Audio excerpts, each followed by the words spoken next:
I should say, everybody was a little bit shocked when they heard that it was going to be water. Look at their shocked little faces. They put every one of them shocked.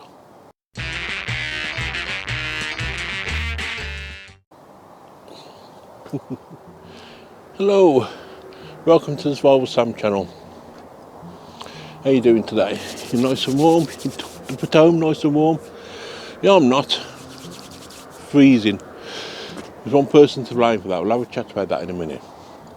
What are we doing today? We're doing the Stealth Camping Alliance February challenge. I'm a little bit late in doing it, but it doesn't matter. Still do it for fun, don't we? That's why we do all of it. First thing you should know, there's going to be lots of little in-jokes in this segment because it's for the Stealth Camping Alliance. And they'll all be watching in the live premiere. So, hello guys, give us a wave back. So if you don't get the in-jokes, don't worry. You know, watch a few more of our videos, you'll get who we're talking about and having a laugh and what have you. And I think if you're watching this at a later time, you can watch this with the live chat being replayed, so you'll get what's going on. So, what is today's challenge? It is, it's the February challenge. So what do you think it's going to be for February, the month of love? What do you think? Well, first of all, let's have a chat about the guy who set the challenge. Sam from Basic Stealth Camping Adventure, lovely guy, love him to bits. But he set an appropriate challenge for him because he's an Australian, an Aussie, a Bruce, a man that you want to be, a wallaby warrior. And that's fine, he's in the southern hemisphere, enjoying what we would call summer. Yep. But in the north we've got winter, he's got summer. So we set the challenge with a cheeky little smile on his face, wearing his short shorts. It was a bit bad, we had to put a cover over the Budgerie's cage. She was getting all excited. Budgerie smuggler. So anyway, it set a challenge, and the challenge was, the theme was water. Which is fine if you're enjoying summer. Oh, it's lovely being by the water in summer. But not so much in the northern hemisphere when we've got winter. Now, most of the Stealth Camping lines are in the northern hemisphere. But, you know, it's a challenge, We'll wrap up warm and all the rest of it. But when rushed by water, you get the strong winds and all the rest of it. But, you know, it is what it is. So we're all a bit bumpy, but we'll put going through it. But the Canadian guys, they had to clarify. Water. Does it have to be water? Liquid water? Because at the moment all they've got is snow and ice. Look at this guy, crushing the bush.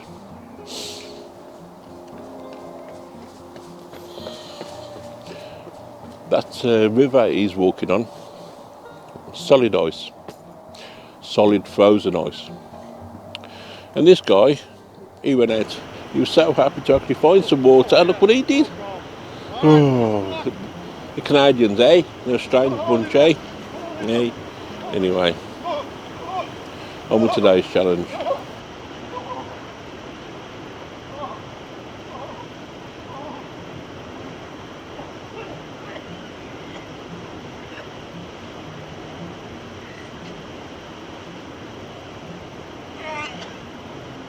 One, two, three. Right, so that's the challenge, can't buy water. And I don't know how big a hectare is, but apparently that's 90 hectares of water. So that should be enough, shouldn't it? So that's the intro over. Let's cut now to my favourite part, which is the planning stage. If you don't like that, you can always skip past it. I'll put the timestamp on the screen now. I'll see you back here in a moment. Hi everybody, welcome to the planning stage. We're doing the Stealth Camping Alliance February challenge, water. And I happen to live reasonably close to a place called Chasewater. And as you can see, it's a big reservoir. I'll give you a walk around later, but this is the planning stage. I've picked out 3 possible locations to sleep, you know. So we like to go and have looked at them. Location A, location B, location C. So location A is here. As a kid, we used to call this the beach. So we've got like, it is pretty much a sandy beach there. A bit of woodland. So I think that's going to be location A. Looks good. We're right by the side of the actual dam there. So some nice scenic shots. So we'll go and investigate that one first, see if that's possible. Location B, which is one I really like. It's one I wanted to do when I was a kid, but along here, so there it is. This is like a castle. I don't know when it was built, but it's been there since I was a child. And as a teenager, I always wanted to go and cancel there. Wanted to go and camp there. Never did, but you know. But it looked like the perfect location as a kid. I still think it'll be big enough, but with older eyes, wiser eyes, we'll go and have a look at it, see what we think, see if that's possible. The thing I'm worried about with that is once you're in there, you are really can be seen from everywhere. Like, when you're like 11, 12 years old, you think things are really tall, but when you're fully grown adult, you could be standing halfway up there. So I don't know how well we'll be hidden. So anyway, that's location B. Location C, now this is one of the reservoirs here, is this canal here. It's a feeder canal. So the reservoir was built to top this canal up. We'll go more with that in the video, but anyway.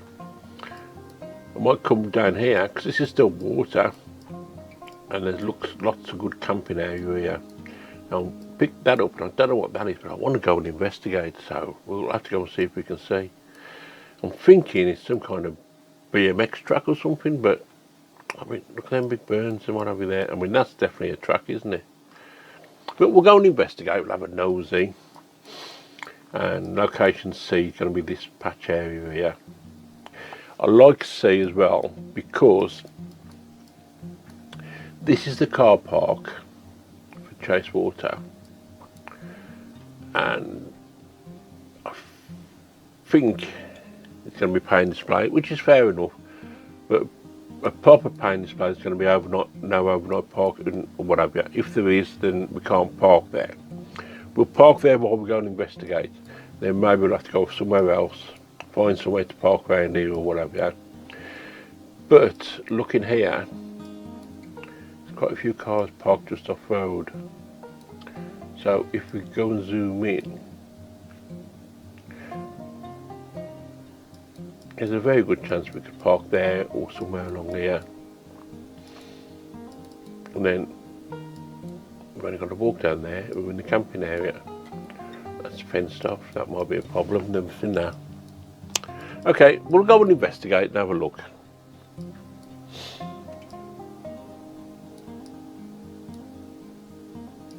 Anyway, back to future me, who's standing out in the cold.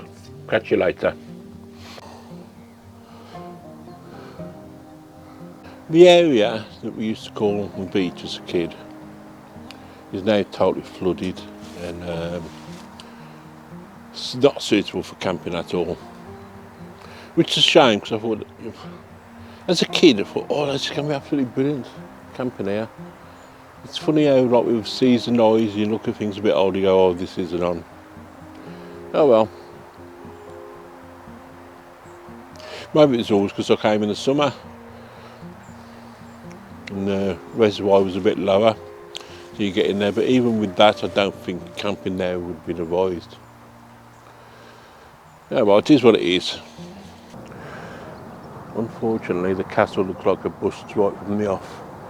First off, it's a lot smaller than I remember, but, you know, last time I seen it, I was a kid, and everything's a lot bigger. And there's a lot of signs there saying no entry, unsafe structure. And you can see like a big massive crack on it. So the other thing is, I don't think I'd have been able to put a tent up or top because it's concrete and all the rest of it. And once you're in there, any light you can be seen from the entire perimeter of Chase Water. So if there is security there, they're going to see somebody's in there. It'd been a real shame because that would have made a really good thumbnail. And I think it made a good camp as well. Oh well. So that one's off the list. Much later.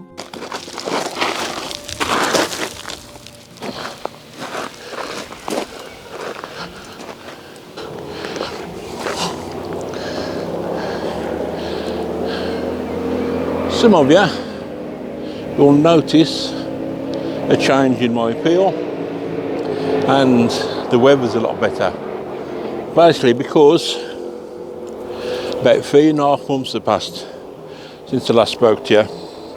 In the video times it's one scene, and this is the story of what's changed. See, I've got great plans for the video. I've got, in my mind's eye, I was going to camp at that castle. It was going to be the thumbnail. Fantastic. I might still use it as a thumbnail. Get thousands of views and all the rest of it. Fantastic stuff. But something happened when I filmed that little bit, and I went to a dark place. So this is my story of what happened. See, I would do the exploring of the 3 locations, but it was the castle I was going to camp. That's what I set my heart on. That's where we was going. So I started to form a plan. I could still go back and camp there. I was worried about security guards. It's one thing camping where you're not supposed to, but if there's a sign up there saying no, but the sign was just about structural stability, and I wasn't super duper worried. There's no roof on it, so there's nothing to fall on top of me. Now, I can understand them fencing it off because you've got kids playing there, climbing over the wall. That'd be a no-go. So I decided to pop to the cafe.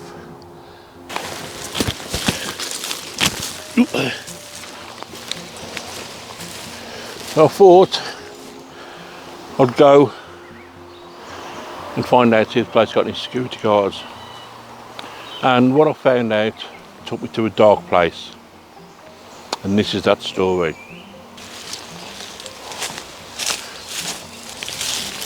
See, I knew the park closed at 6 p.m. and the car park gates were closed. So I'd have to go and park at the backup location, which was absolutely fine. That's what I was already planning on doing. But if there's going to be, see, there's a lot of businesses there, cafes, sailing clubs, speedboat clubs, bar, and lots of other stuff, and a few businesses, retail businesses there, art galleries and all the rest of it. It's a very nice place. And I thought, oh, if they've got security guards, this could be a problem. So, chatting to the waitress, I found out since they closed the castle, the island, some swans had took residence and started nesting in there. So I was really glad I didn't sneak back after dark and go in there. Because one thing I remember from childhood is every British kid knows you don't mess with swans. Apparently they'll break your fucking arm. I don't know how they do it, but apparently they do. And that's what my mum told me anyway. I always imagine a big swan coming along. Anyway. So, no swans. That was a no-no. But that was okay. I'll go and do location C, check location C out, and most probably do the camp there. That was fine. I'll still do the remits for the challenge. And then later in the year when the swans are buggered off, I'll come back and do camping in the castle. But chatting to the waitress, lovely lady, it turns out they reckon that the castle, once the swans are gone, will be pulled down and flattened, and it will just be a nesting area for the swans in the future.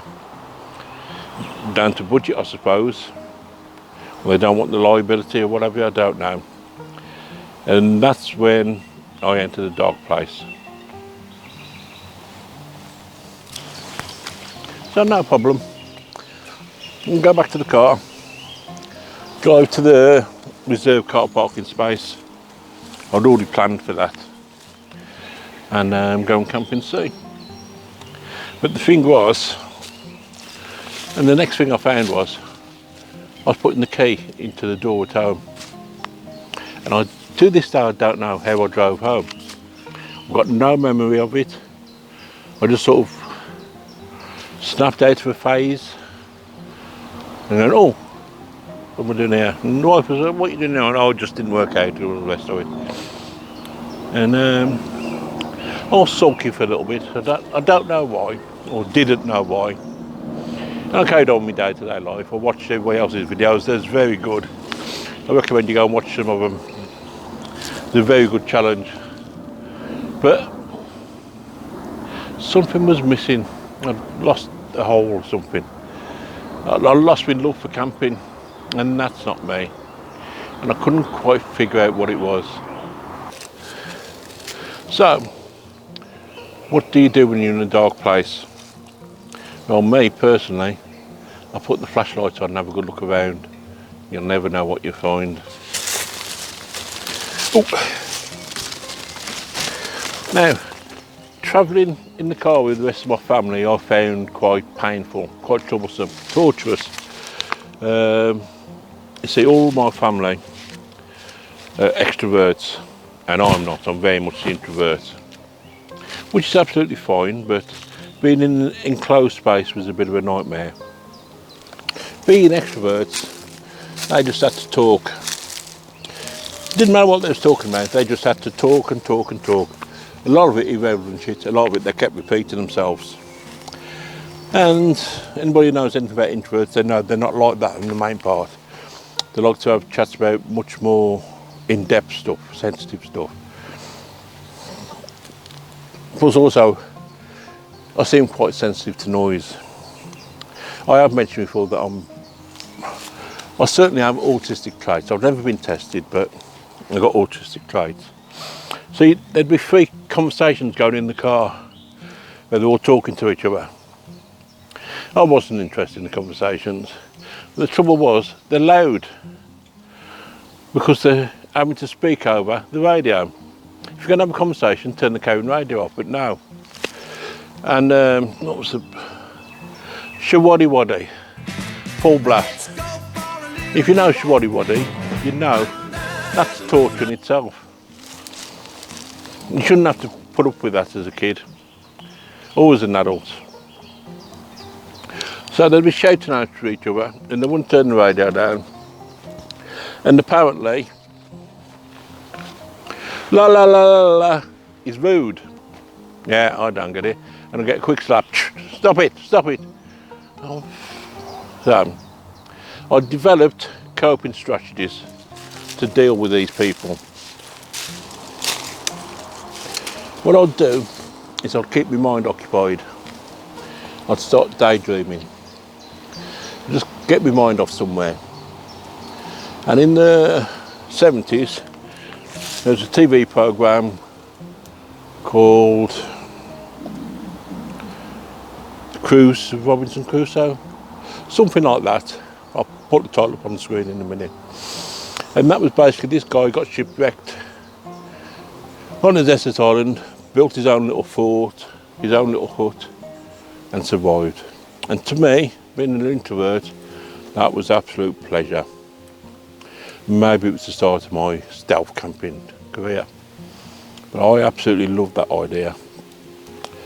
So when things got too bad, that's where I would go with my mind. I'd plan everything out down to the smallest detail, and before I know it, we'd be at the location of wherever we was going, on Journey's End. Fantastic. I wasn't getting a slap, and these people were talking about whatever they was talking about. So we'd get somewhere, usually with grandmas or whatever, they'd have whole new conversations to start all over again. Oh, the TV show The Adventures of Robinson Crusoe.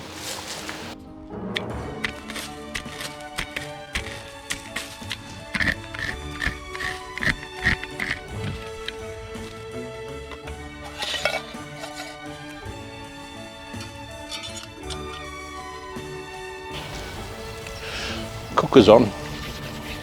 So, what we're doing today, hot dog sausages. Yes, I know. You've got to be careful what you say these days. If you say hot dogs, I like sausage, people can use it against you.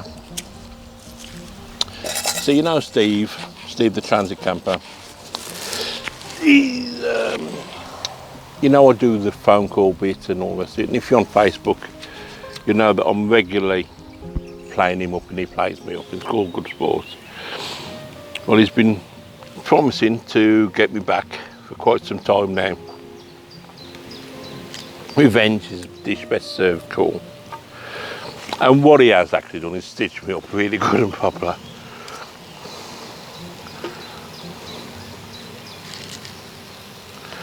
Basically,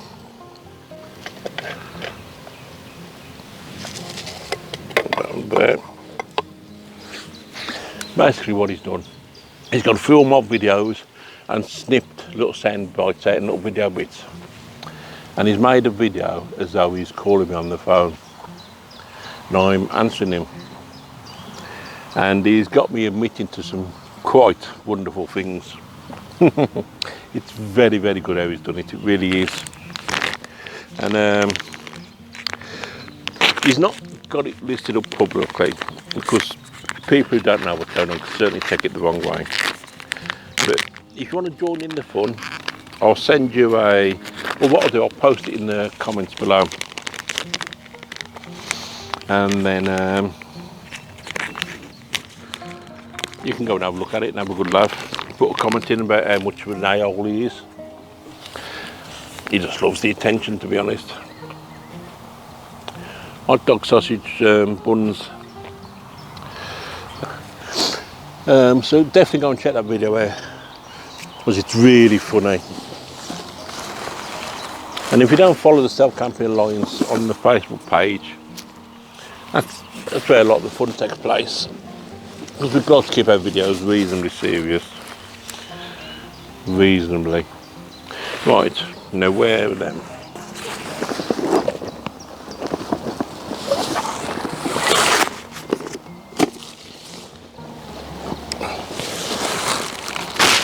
Got my rubbish bag. Leave no trace.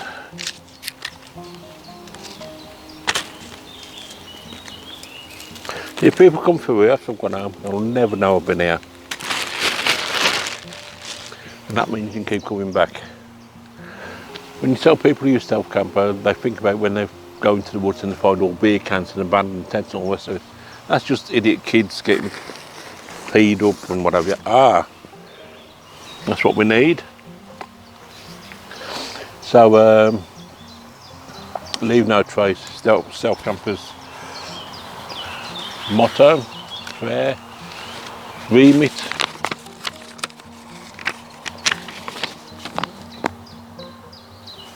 So where was I? I was in the dark place, wasn't I? So one day we went on a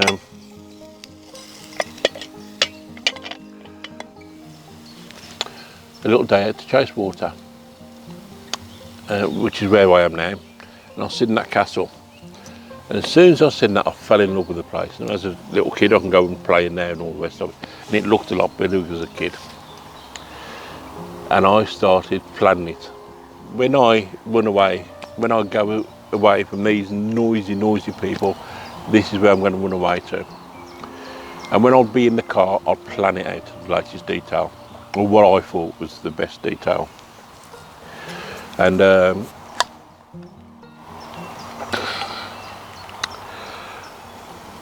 now, I'm just giving Steve lines here. My sausage is too big for the job.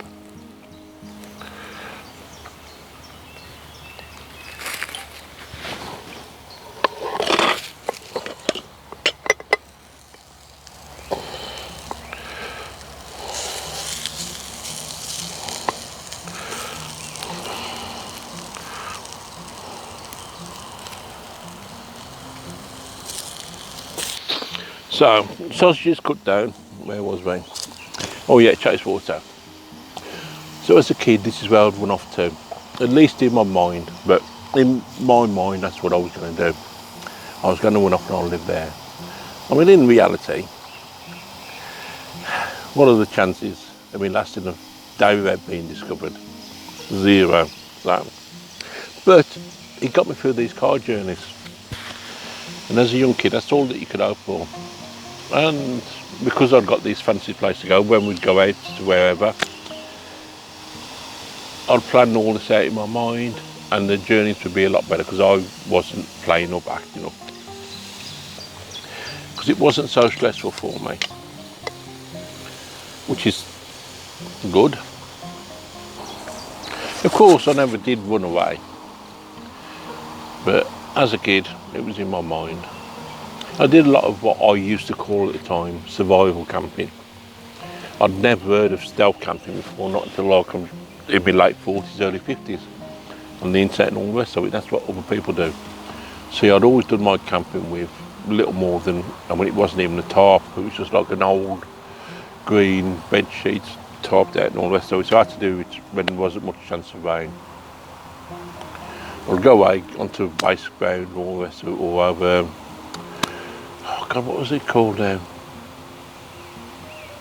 Gentle straw common, and have a great time. Absolutely loved it.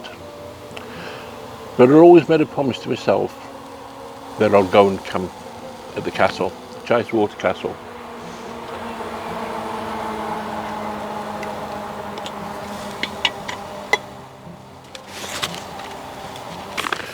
And that, I believe, is what put me in a dark place. I couldn't put my finger on it for ages. I was just missing something. I'd felt like I let myself down and all the rest of it. The opportunity had passed, which it had. And I didn't have any love for going off camping or anything else again, which isn't the way I operate. So I put the searchlight on, looked at it and all the rest of it, and thought, that's it. So once you know where the problem is, you can then start to deal with it. So once I started processing it, you can look at things in a more realistic way. Okay, I'll miss out the opportunity of camping in that castle, but I'm doing a lot more camping now than I'd ever do. I've got a wonderful wife, I've got wonderful kids, grandkids and all the rest of it.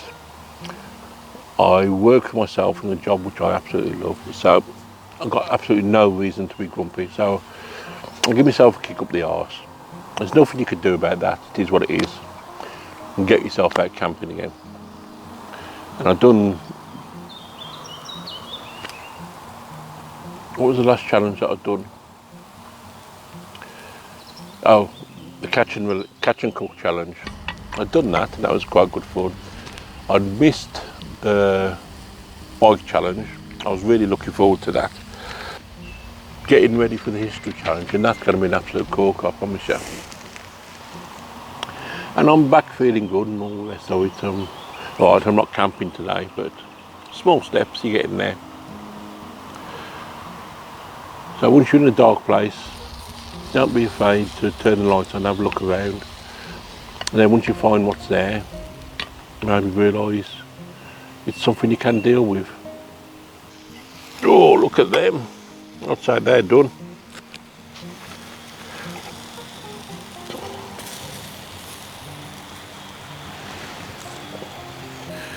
Steve, these are shite, mate.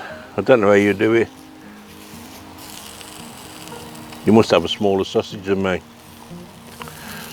More ammunition.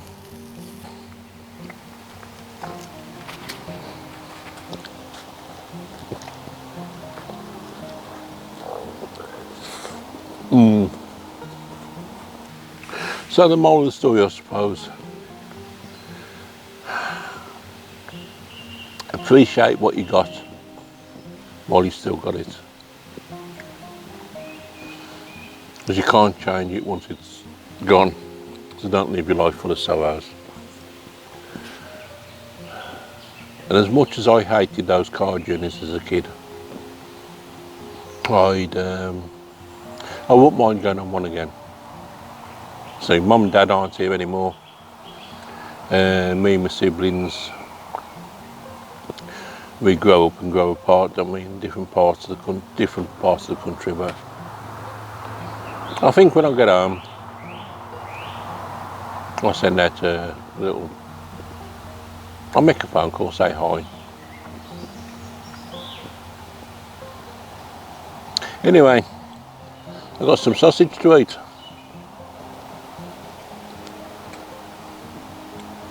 So till next time. See you again. Stay stealthy out there. That's my new catchphrase.